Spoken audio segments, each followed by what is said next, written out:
이삭 줍기의 은혜라는 제목으로 하나님의 말씀을 전하도록 하겠습니다. 17세기 프랑스 화가 밀레가 그린 이삭 줍기라고 하는 그림이 있습니다. 여러분들에게 보여드리겠습니다. 이 그림을 보면 이삭 줍기에 등장하는 세 여인이 나옵니다. 이들은 허리를 굽힌 채 이삭을 줍고 있습니다. 그런데 이 그림을 자세히 보시면 저 뒤편 지평선 너머로 신분이 높은 지주들이 곡식단을 쌓아놓고 말을 탄 채 수확한 농작물을 옮기기 위해 손으로 방향을 가리키는 그 모습이 나옵니다.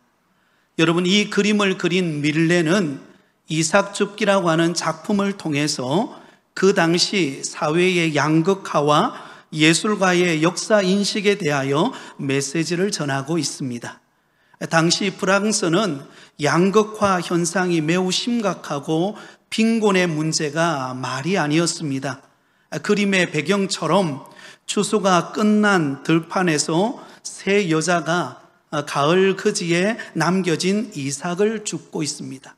여러분, 이들은 그 농장에 고용된 여인들이 아니었습니다.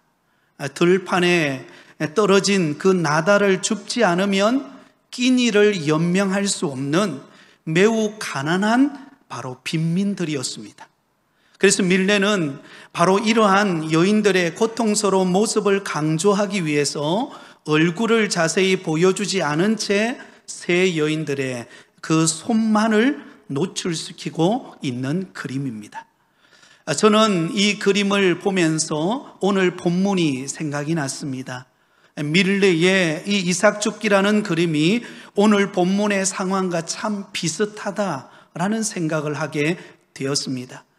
당시 나오미와 그리고 며느리 룻이 우여곡절 끝에 모압 지방을 떠나서 드디어 유다 베들레헴에 도착하게 되었습니다.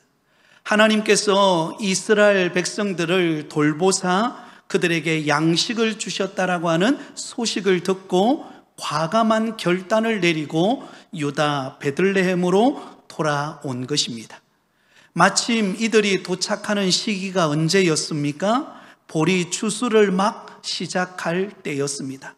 룻기서 1장 22절에 이렇게 기록했습니다. 나오미가 모압 지방에서 그의 며느리 모압 여인 룻과 함께 돌아왔는데 그들이 보리 추수 시작할 때에 베들레헴에 이르렀더라. 보리 추수가 막 시작할 때, 여러분, 매우 희망적인 소식 아닙니까? 여러분, 그렇지만 누군가 이들에게 먹을 양식을 가져와 안겨다 주는 그런 상황이 아니었습니다. 직접 나가서 이삭 줍기를 하지 않으면 하루하루 먹고 살아갈 수 없는 너무나 궁핍한 형편이었습니다. 그래서 룻은 어떻게 하죠? 바로 시어머니 나오미에게 자신이 밭으로 나가서 누구에게든지 은혜를 입으면 그를 따라서 이삭을 줍겠다라고 말하고 허락을 받고서는 밭으로 나가서 열심히 이삭 줍기를 시작합니다. 한참을 이삭을 줍고 있는데 우연히 전혀 생각지도 않게 나오미의 남편 엘리멜렉의 친족 중에 한 사람인 보아스가 속하 있는 그 밭에 이르게 되었습니다. 그런데 더 놀라운 사실은요, 룻이 그곳에 이르게 되었을 때 때마침 보아스가 그곳에 찾아오게 된 것입니다. 여러분, 우연이라고 보기에는 너무나 절묘한 타이밍 아닙니까? 그리고는 보리를 추수하는 일꾼들에게 보아스가 이렇게 격려의 말을 전합니다. 하나님께서 너희와 함께 하시기를 원하노라. 여러분, 보아스가 전한 이 격려의 말은 보아스가 하나님을 얼마나 신뢰하는 진솔한 믿음의 사람인가를 우리에게 보여줍니다. 그러자 일꾼들도 힘을 모아서 하나님께서 당신에게 복을 주시기를 원합니다 라고 그렇게 화답합니다. 이와 같은 덕담을 나누는 가운데 보아스가 이삭을 줍는 사람들을 보자 그들 가운데 생소하게 한 번도 본 적이 없는 바로 한 여인이 이삭을 줍고 있는 것입니다. 그래서 보리를 추수하는 일꾼을 거느리는 사환에게 묻죠. 저기 잘 모르는 사람이 있는데 그는 누구의 소녀냐? 그러자 사환이 이렇게 대답합니다. 이는 나오미와 함께 모압 지방에서 돌아온 모압 소녀입니다. 그녀가 보리를 추수하는 곳에 와서 이삭을 줍기를 허락해 달라고 요청하더니 아침부터 와서 잠시 집에서 쉰 시간 외에는 지금까지 계속해서 이삭을 줍고 있습니다. 이 이야기가 오늘 읽었던 본문의 줄거리입니다. 사랑하는 성도 여러분, 오늘 우리는 유다 베들레헴에 도착한 룻이 먹을 것을 얻기 위해 생존을 위하여 그가 밭으로 나가서 이삭을 줍는 이야기를 함께 살펴보고 있습니다. 저는 오늘 이 본문의 내용을 가지고 하나님께서 우리에게 들려주시는 메시지, 교훈을 얻고 함께 은혜를 나누고자 합니다. 오늘 본문을 통하여 우리는 두 가지 교훈을 얻고자 합니다. 첫 번째 교훈은 어렵고 힘들 때 우리는 하나님께 은혜를 구하면 반드시 하나님은 섭리하신다라는 사실을 믿으시기 바랍니다. 한번 따라하겠습니다. 하나님께 은혜를 구하면 반드시 섭리하십니다. 모압 땅에 거주하던 나오미와 며느리 룻이 우여곡절 끝에 그곳 생활을 청산하고 결단하고 그들은 바로 믿음의 땅, 유대 땅, 바로 베들레헴으로 돌아오게 됩니다. 하지만 그들의 생활은 넉넉한 생활이 아니었습니다. 보따리 짐 하나씩 들고 그들이 온 상태이기 때문에 매우 궁핍한 상황이었습니다. 매일같이 먹을 것을 구하지 않으면 안 되는 그 생존의 문제 앞에 그들은 허덕이고 있었습니다. 지금 당장 나가서 이삭을 줍지 않으면 살 수 없을 정도로 매우 어렵고 궁핍한 상황이었습니다. 여러분, 어떻게 보면 나오미와 룻이 선택한 그 믿음의 선택은 실제로 피부로 다가오는 현실에 있어서 당장 그들에게 아무런 도움을 주지 못하는 것처럼 보입니다. 여러분, 우리가 생각할 때 그들이 모압 지방에서 이제 믿음으로 결단하고 유다 베들레헴으로 돌아왔을 때 그들 앞에 당장 그들 앞에 좋은 일들이 일어나고 그들이 예상했던 그 이상의 그런 응답과 그런 축복이 기다리고 있어야 하는데 지금 나오미와 룻이 도착한 유다 베들레헴 땅에는요, 장밋빛과 같은 미래가 보장되어지는 환경이 아니었다는 것입니다. 그들 앞에는 하루하루 먹을 것을 구해야만 하는 너무나 척박하고 궁핍한 상황이었습니다. 여러분, 우리도 마찬가지입니다. 때로는 우리가 믿음으로 기도하고 믿음으로 선택한 일을 기대하고 바라지만 때로는 내가 기대하고 바라는 것과 전혀 다른 환경의 어려움과 고난이 우리 앞에 찾아올 수 있다라는 것입니다. 어려움을 겪을 때가 있다라는 것입니다.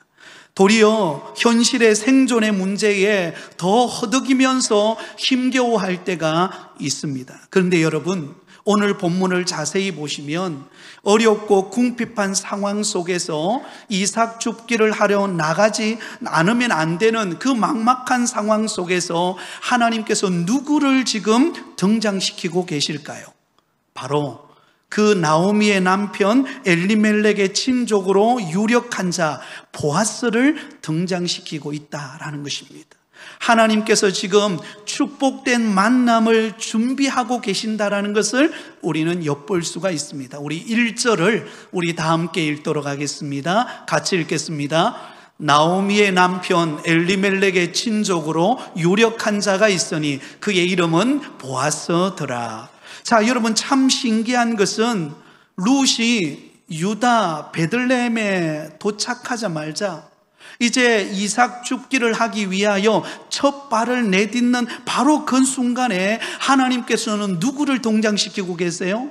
바로 보아스라고 하는 사람을 등장시키고 있다라는 것입니다.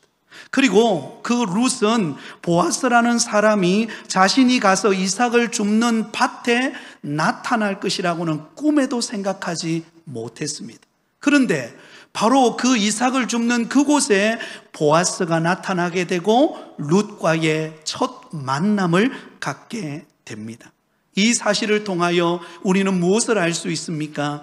하나님께서는 룻을 위하여 믿음의 길을 선택하고 나선 그 룻을 위하여 이미 하나님께서는 보아스를 준비하고 계셨다라는 사실입니다. 할렐루야. 마치 여러분 이것은 아브라함에게 독자 이삭을 모리아 산으로 가서 번제로 드리라고 했을 때 여러분 아브라함이 믿음으로 결단하고 그 독자 이삭을 데리고 모리아 산으로 갑니다. 그리고는 여러분 종들을 그 모리아 산 아래에 두고 그리고 땔감과 함께 그 이삭을 데리고 모리아 산에 오를 때에 여러분 이삭이 생각할 때 너무 이상한 거예요. 땔감은 있는데 번제로 드릴 여러분 제물이 없는 겁니다. 그래서 아버지에게 묻죠. 아버지, 지금 땔감도 있고 다 있는데 그 하나님 앞에 제사 드릴 번제로 드릴 제물은 어디에 있습니까? 그때 아브라함이 말하죠. 하나님께서 친히 준비하시리라. 여러분 그리고는 모리아 산으로 올라갑니다. 그리고는 제단을 벌려놓고 그곳 위에다가 여러분 이삭을 하나님 앞에 번제로 드리려고 할 때에 하나님께서 그 아브라함을 멈추게 하시고는 그 옆에 숲에 순양을 준비해 놓으신 것입니다. 그래서 그 모습을 보고 여호와 이레 하나님께서 준비하셨다라고 말씀하고 있습니다. 사랑하는 성도 여러분, 우리가 믿음의 길을 걸어갈 때, 믿음의 길을 선택하고 믿음의 길을 한 걸음 한 걸음 걸어갈 때 지금 당장 우리 앞에 어려움이 찾아오고 고난이 있고 내가 예상하지 못한 환경의 문이 열리는 상황일지라도 그러나 그 가운데 하나님은 섭리하고 계시는 줄 믿습니다. 여호와 이레 하나님께서 하나님의 것으로 준비하여 우리의 걸음을 인도하고 계신다라는 사실을 기억하실 수 있기를 바랍니다. 광야 40년 여정을 걸어가는 이스라엘 백성들을 생각해 보세요. 여러분 그들이 걸어가는 그 광야 척박한 40년의 광야의 여정 가운데 하나님께서는 놀랍게도 여호와 이레로 그들 가운데 응답하셨습니다. 그들이 목마를 때 반석을 열어 물을 마시게 했습니다. 그들이 배고플 때 하늘에서 만나를 내려 그들에게 먹이게 했습니다. 또한 그들이 고기가 먹고 싶을 때 메추라기 떼를 보내어서 그들로 하여금 먹게 하셨습니다. 때로는 여러분 적군들의 침략에 의해서 수모를 당할 때도 하나님께서 도우셔서 그 위기를 극복하도록 하나님께서 역사하셔서 여호와 이레로 함께 하셨습니다. 여러분 그러므로 우리가 믿음의 길을 걸어갈 때에 우리 앞에 때로는 어렵고 힘든 일이 찾아올 때 그때 하나님께 은혜를 구하면 하나님께서는 우리 가운데 섭리하시고 하나님은 우리 가운데 여호와 이레로 예비하시는 은혜가 있을 줄 믿습니다. 자, 여러분 2절 말씀을 보세요. 여러분 룻은 이렇게 고백합니다. 모압 여인 룻이 나오미에게 이르되 원하건대 내가 밭으로 가서 누구에게 은혜를 입으면 그를 따라서 이삭을 줍겠나이다 하니 나오미가 그에게 이르되 내 따라 갈지어다 하매. 여러분 룻이 밭에 나가서 이삭을 주우러 갈 때 그의 시어머니 나오미에게 어떻게 말합니까? 누군가에게 은혜를 입으면 누구에게 은혜를 입으면 그를 따라가서 이삭을 줍겠나이다. 여러분 룻은요 은혜 없이는 이 이삭을 줍는 평범한 일도 은혜가 없이는 안 된다라고 그는 생각했습니다. 왜냐하면 그 당시는 여러분 사사시대였습니다. 하나님의 뜻보다 사람의 소견대로 살아가는 사람들이 많았습니다. 자주 흉년이 들어서 민심이 흉흉해 있었고 그런데다가 룻은 이방 여인이었고 남편도 없는 과부였습니다. 이방 여인이 베들레헴에 와서 살아간다는 것 그거 쉬운 일이 아닙니다. 그러므로 누구보다도 이 룻에게 하나님의 은혜가 필요했습니다.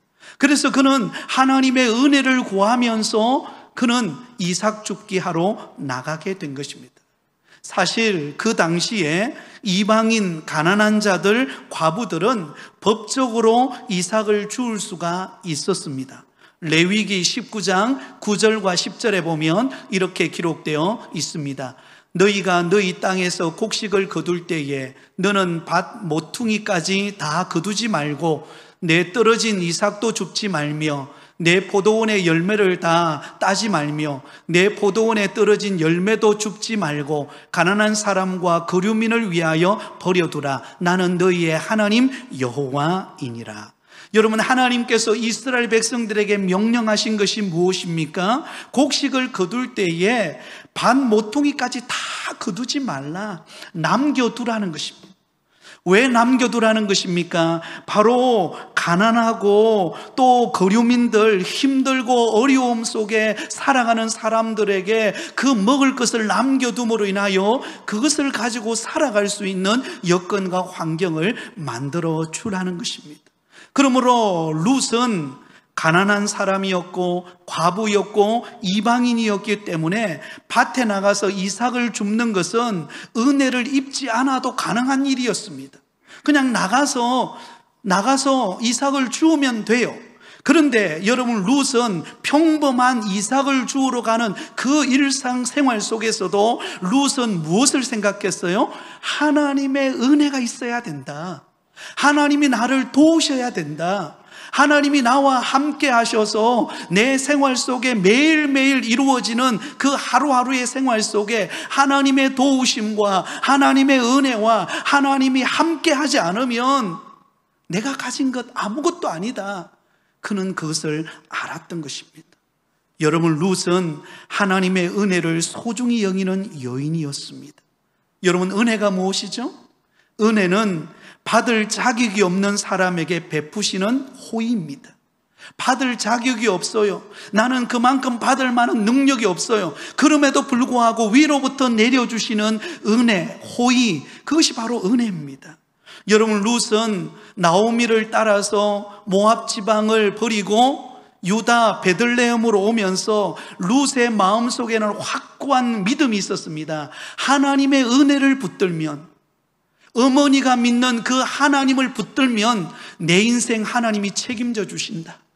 하나님이 나의 가는 그 길을 나는 알지 못하고 나의 미래가 어떻게 될지 모르고, 그리고 지금은 궁핍한 환경일지라도 나의 미래가 하나님께 속해 있고 하나님께 도움을 구하면, 하나님께 은혜를 구하면 하나님이 내 인생을 반드시 책임지시고 역사하실 것이다. 할렐루야. 여러분, 그것을 믿었던 거예요.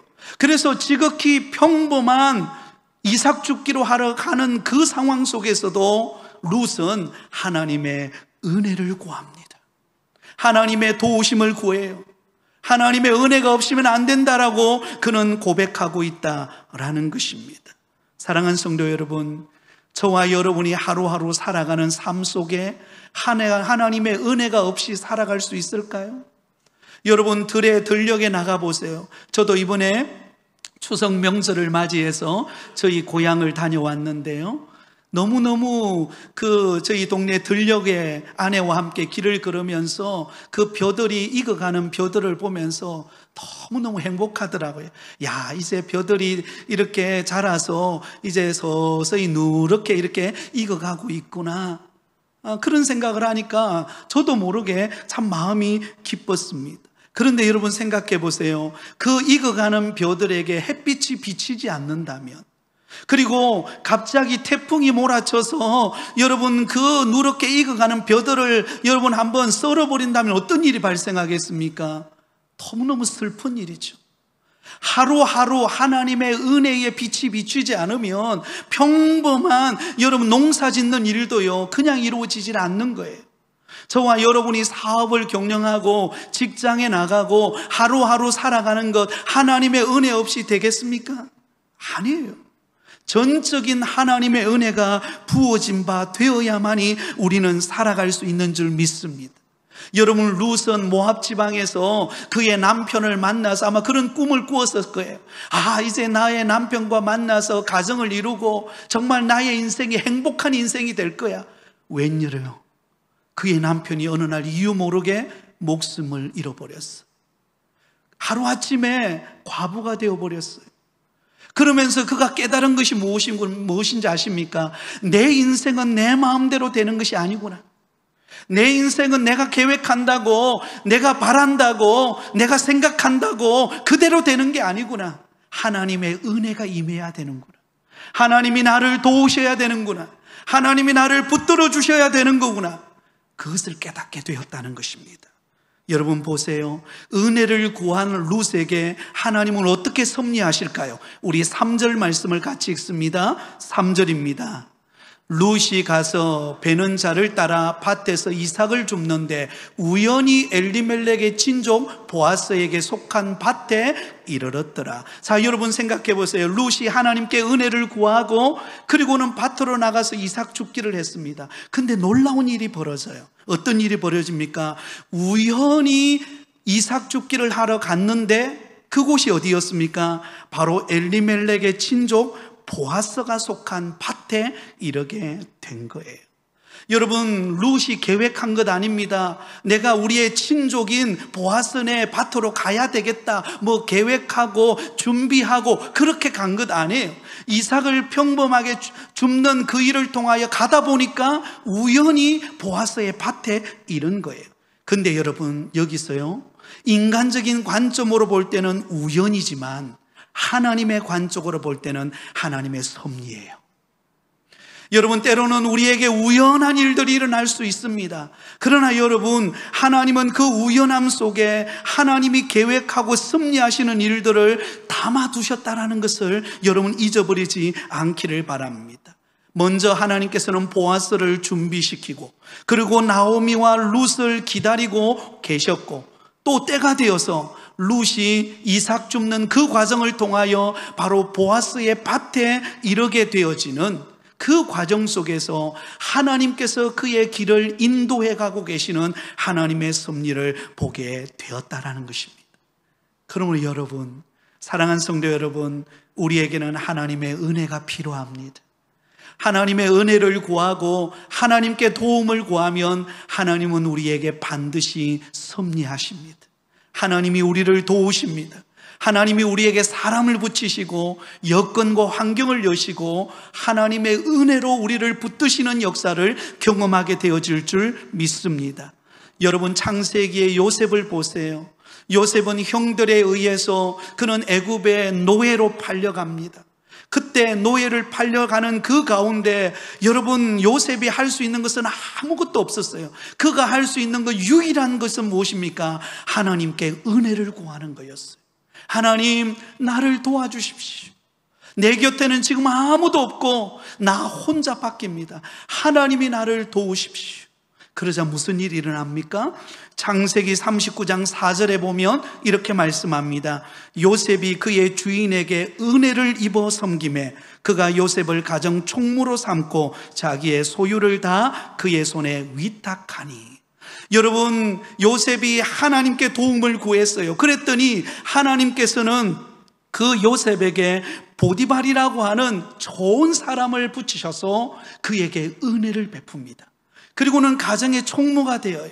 나중에는 그가 감옥에 들어갑니다. 그러나 그 가운데서도 하나님께서 간수장을 통하여 은혜를 베풉니다. 그리고는 나중에 바로 왕의 꿈을 해석해 주는 것을 통하여 그는 애굽의 국무총리가 됩니다. 사랑하는 성도 여러분, 이 모든 것은 하나님의 섭리 가운데 이루어진 일입니다. 여러분, 지금은 고난이 있고 지금은 내 앞에 캄캄하여 아무것도 안 보입니까? 하나님께 은혜를 구하십시오. 하나님, 나는 부족합니다. 정말로 추석 명절을 보냈지만 우리 가정에 너무나 답답하고 힘든 어려움의 문제들이 많습니다. 캄캄하여 나의 앞이 보이지 않고 나의 자녀의 미래가 보이지 않고 어떻게 해야 될지 모르겠습니다. 하나님, 도와주십시오. 하나님께 은혜를 구합니다. 여러분, 그러면 하나님이 놀랍게 우리 가운데 섭리하십니다. 하나님이 사람을 붙여주시고요, 환경의 문을 여시고요, 하나님이 도우시는 손길을 경험하게 됩니다. 그러므로 여러분, 은혜는 사건이 아니라 삶이에요. 한번 따라해 볼까요? 은혜는 사건이 아니라 삶입니다. 여러분, 날마다 우리 성도들의 삶 속에 날마다 하나님의 은혜가 부어져야 되는 삶입니다. 하나님의 은혜가 있습니까? 그러면 우리는 살아나는 것입니다. 하나님의 은혜가 있습니까? 아무리 힘들어도 우리는 일어납니다. 아무리 고통의 환경에 놓여져 있다 할지라도 하나님의 은혜가 나에게 부음받아 있다면요, 하나님이 역사하실 것입니다. 그러므로 우리에게 어려움이 없는 것이 좋은 게 아니라 하나님의 은혜가 나에게 있는가를 살펴봐야 돼요. 하나님의 은혜를 내가 구하고 있는가? 하나님의 손을 내가 붙들고 있는가? 그것이 우리의 신앙의 잣대가 되어야 하는 것입니다. 사랑하는 성도 여러분, 여러분은 하나님의 은혜를 구하고 계십니까? 그렇다면 하나님의 섭리가 있을 것입니다. 두 번째 교훈입니다. 오늘 본문을 통하여 우리에게 주시는 두 번째 교훈은 평범한 일상 속에서 하나님의 역사를 바라보라는 것입니다. 한번 따라하겠습니다. 평범한 일상 속에서 하나님의 역사를 바라보자. 여러분, 하나님의 역사는 대단한 곳에서 이루어지는 게 아니라 지극히 평범한 우리의 일상 속에 나타난다는 것입니다. 여러분, 룻은 이삭을 죽기 위해 우연히 엘리멜렉의 친족 보아스의 밭에 이르게 되었습니다. 그는 지극히 평범한 하루하루 그가 생계를 유지하기 위하여 그가 할 수 있는 것이라고는 이삭을 줍는 일 외에는 없었습니다. 그런데 4절을 보세요. 4절입니다. 같이 읽습니다. 마침 보아스가 베들레헴에서부터 와서 베는 자들에게 이르되 여호와께서 너희와 함께 하시기를 원하노라 하니 그들이 대답하되 여호와께서 당신에게 복 주시기를 원하나이다 하니라. 자, 여러분, 조금 전에 3절에서는요 룻이 우연히 보아스의 밭에 가게 되었어요. 그런데 4절을 보면 맨 앞부분에 뭐가 기록되어 있나고요? 마침이라는 단어가 있어요. 여러분, 볼펜을 가지고 있으면 그 마침이라는 단어에다가 동그라미를 쳐놓으시기 바랍니다. 여러분, 이 룻은요 지극히 평범한 하루하루 그냥 이삭 죽기 하러 나간 거예요. 하루하루 먹고 살기 위해서 어떻게 하면 이삭이라도 하나 더 주울 수 있을까 생각하고 그는 평범한 하루를 보내기 위하여 밭에 나가서 이삭을 줍고 있었어요. 그런데 가는 길이 우연히 보아스의 밭이었어요. 그런데 그 우연함 속에 하나님은 마침내 누구를 만나게 해요? 보아스라고 하는 사람을 등장시키면서 그 만남이 이루어지게 합니다. 자, 여러분, 이 마침이라는 단어를 우리가 주목해야 하는데요, 이 마침이라고 하는 단어가 히브리어로는 히네이라고 하는 단어입니다. 히네이.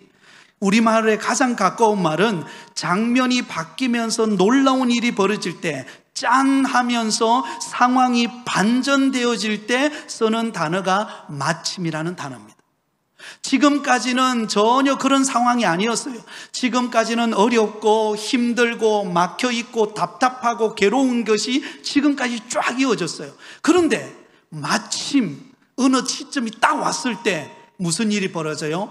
보아스가 그곳에 등장하는 순간 환경이 완전히 반전되어지는 일이 벌어지게 되었다는 것입니다. 자, 룻이 만난 보아스는 어떤 사람이었어요? 유력자라고 말하고 있습니다. 유력자. 이 유력자라고 하는 말은 재력과 덕을 겸비한 사람이라는 뜻입니다. 여러분, 보아스는요 하나님을 잘 섬기는 믿음의 사람이었을 뿐만 아니라 그는 재력과 덕을 겸비한 신실한 믿음의 사람이었습니다. 모든 사람의 선망의 대상이었어요. 그러므로 여러분, 룻이 그동안의 인생은요 남편 잃어버렸죠. 고향을 떠나야 됐죠. 막상 유다 베들레헴에 도착했지만 하루하루 이삭 죽기를 하지 않으면 살아갈 수 없는 절박한 환경이었어요. 누구를 만나기 전까지요? 보아스를 만나기 전까지. 그런데 그가 만난 보아스는 어떤 사람이에요? 믿음의 사람일 뿐만 아니라 재력과 덕을 겸비한 너무나 든든한 신실한 믿음의 사람이었어요. 그를 만나는 순간 여러분, 룻의 인생은 반전됩니다. 변화가 일어나요. 앞으로 여러분 보세요. 하나님이 어떻게 그를 이끌어가는 걸 앞으로 보게 될 것입니다. 사랑하는 성도 여러분, 그러므로 지금까지 지나온 여러분의 인생 속에 불어온 풍파로 인하여, 때로는 고난으로 인하여, 때로는 여러분의 가정에 힘든 문제로 인하여 아마 그런 경우 있을 겁니다. 이번에 추석 명절을 맞이해서 가족들이 다 한자리에 모여서 맛있는 음식을 만들어서, 그죠? 예, 그렇게 해서 같이 나누어 먹었지만 막상 속에 있는 이야기를 하다 보면 무슨 이야기가 나옵니까? 다 힘든 이야기가 나오는 거예요. 우리 가정에 있는 아픔, 우리 자녀에게 있는 어려움, 수많은 인생의 아픔과 고난과 그 정말 절박한 그런 이야기들이 아마 그 마음속에서 그 터져 나올 때, 그때 어때요? 때로는 한숨도 쉬어지고, 어떻게 해야 되나? 막막하고 지치기도 하고 낙심이 되기도 하고 아마 그럴 것입니다. 근데 여러분, 오늘 본문 4절에 보면 마침 보아스가 등장함으로 롯의 인생이 반전됩니다. 저와 여러분의 인생이 그동안까지는 우연히 때로는 지치고 힘들고 어려운 상황이었을지라도 우리에게 주님이 찾아오시면, 우리를 도우시는 주님께서 우리 가운데 역사하시면 우리의 인생은 달라지는 역사가 이루어질 줄 믿습니다. 근데 그 일이 언제 일어났느냐? 룻이 지극히 평범한 이삭 죽기를 하는 그 가운데 일어났다는 거예요. 우리는 뭔가 대단한 것을 생각합니다. 뭔가 대단한 일이 대단할 때 일어날 거라고 생각해요. 아니에요. 하나님의 역사는요, 지극히 평범한 일상 가운데 나타납니다. 우리에게 주어진 지극히 평범한 직장에서, 사업장에서, 가정에서 내게 주어진 그 작은 일들을 감당하고 성실히 그 일을 감당하면서 하나님께 도움을 구하고 믿음으로 나가는 바로 그 순간순간을 통하여 하나님은 마침 보아스를 보내어서 역사가 일어난 것처럼 저와 여러분의 삶 속에 하나님이 역사하시는 것을 보게 된다는 것입니다. 그러면 여러분, 우리에게 주어진 일상을 소홀히 여기지 않기를 바랍니다. 오늘 내게 주어진 일을 감당하는 이 일상이 저와 여러분에게서는 최선의 시간이에요. 오늘 이 시간 예배드리는 이 한 시간의 예배 시간은 저와 여러분의 인생에 있어서 가장 소중한 시간인 줄 믿습니다. 그 소중한 일상을 믿음으로 살아내고 그 일상을 성실하게 감당할 때 하나님은 마침내 보아스와 같은 하나님의 놀라운 축복을 예비하고 그 길을 열어 가신다라는 것입니다. 우리 하나님은 우리에게 주어진 지극히 평범하고 일상적인 삶 속에서 역사하시는 분이십니다. 그 하나님을 기대하시기를 바랍니다. 여러분, 마태복음 25장에 보면 달란트 비유가 나옵니다. 여러분, 주인이 먼 나라로 떠나면서 3명의 종들에게 한 사람에게는 5달란트, 한 사람에게는 2달란트, 한 사람에게는 1달란트를 맡겼습니다. 여러분, 1달란트의 가치가 어느 정도 될까요? 1달란트는요, 한 사람의 20년의 생계비입니다. 그러면 5달란트는 한 사람이 100년 먹고 살 수 있는 가치의 비용이에요. 그런데 여러분, 5달란트 받은 종이 나가서 또 5달란트를 남기고 돌아왔을 때 주인이 어떻게 칭찬합니까? 주인이 여러분 그 5달란트 받은 자가 나가서 또 5달란트를 남겨서 10달란트가 되어서 돌아왔을 때 그에게 여러분 네게 큰 일을 맡겼더니 네가 큰 일을 했구나, 그렇게 말하지 않는다는 겁니다. 어떻게 말할까요? 마태복음 25장 21절입니다. 우리 화면을 보고 같이 읽습니다. 시작. 그 주인이 이르되 잘하였도다 착하고 충성된 종아, 내가 적은 일에 충성하였음에 내가 많은 것을 내게 맡기리니 내 주인의 즐거움에 참여할지어다 하고. 아멘. 여러분, 착하고 충성된 종아라고 칭찬하면서 그 다음에 보면은요, 내가 적은 일에 충성하였다라고 말합니다. 여러분, 5달란트 받은 그 사람에게 있어서 5달란트는 너무나 큰 거였어요. 근데 하나님이 볼 때는 어때요? 작은 거였다는 것입니다. 5달란트 받은 사람이나 2달란트 받은 사람이나 1달란트 받은 사람이나 하나님이 볼 때는 똑같다는 겁니다. 그런데 5달란트 받은 사람은 하나님이 나에게 이만큼 큰 은혜를 주셨구나, 그렇게 생각하고 자기의 일상에서 최선을 다한 겁니다. 그 최선을 다한 것을 통하여 하나님은 작은 것을 주었지만 그 작은 것으로 최선을 다한 그에게 하나님은 칭찬하고 있다라고 하는 것입니다. 여러분, 주님께서 이렇게 말씀하셨습니다. 겨자씨만한 믿음만 있어도 이 산을 들어서 옮길 것이라고 말합니다. 여러분, 겨자씨는요 너무나 작아요. 우리 눈에 보일랑 말랑할 정도의 작은 씨입니다. 그런데 뭘 이야기하고 있는 것입니까? 우리의 믿음이 한꺼번에 뭐 큰 믿음, 하나님 그걸 요구하는 것이 아니라는 겁니다. 작은 믿음이지만, 작은 순종이지만, 작은 헌신이지만, 그 주어진 곳에 작은 헌신과 충성과 그리고 맡겨진 일을 감당할 때 그 믿음이 겨자씨만한 믿음이 되어서 큰 역사를 일으키는 하나님의 역사가 된다라는 것입니다. 여러분, 그러므로 지금 나에게 주어진 평범한 일상을 여러분 소홀히 여기지 않기를 바랍니다. 지금 내게 주어진 평범한 일상은 우리에게 있어서 최선입니다. 아멘. 데살로니가전서 5장 16절에서 18절에 이렇게 말씀하고 있습니다. 우리 같이 읽습니다. 항상 기뻐하라, 쉬지 말고 기도하라, 범사에 감사하라. 이것이 그리스도 예수 안에서 너희를 향하신 하나님의 뜻이니라. 자, 여기 보면은 항상, 쉬지 말고, 범사에. 여러분, 이것은 우리의 일상을 말합니다. 우리에게 매일매일 주어지는 평범한 일상을 말합니다. 평범한 일상 속에서 기뻐하는 거예요. 평범한 일상 속에서 하나님께 기도하는 거예요. 평범한 일상 속에서 감사하는 것입니다. 그러면 그곳에 기적의 문이 열립니다. 하나님이 도우시는 거예요. 룻이 지극히 평범한 그에게 주어진 이삭 죽기 하러 나간 그 일상의 삶 속에 하나님은 마침내 보아스라고 하는 유력자를 보내어서 이 룻을 돕게 하듯이 우리에게 주어진 평범한 일상이지만 그 일상 속에서 우리가 항상 기뻐하고 항상 쉬지 말고 기도하고 범사에 감사할 때 하나님께서 우리 가운데 채우시고 넓히시고 응답하시는 기적을 보게 될 줄 믿습니다. 하나님 그런 분이세요. 하나님은 좋으신 분이십니다. 하나님이 저와 여러분 곁에 오셔서 우리와 함께 하시는 그 하나님께 도움을 구하시기 바랍니다. 그리고 일상에 주어진 평범한 일상이지만 그 일상을 믿음으로 최선을 다하여 감당할 때 하나님은 놀라운 은혜를 우리 가운데 허락하실 줄 믿고 믿음으로 살아가는 저와 여러분이 다 되시기를 예수님의 이름으로 축원드립니다.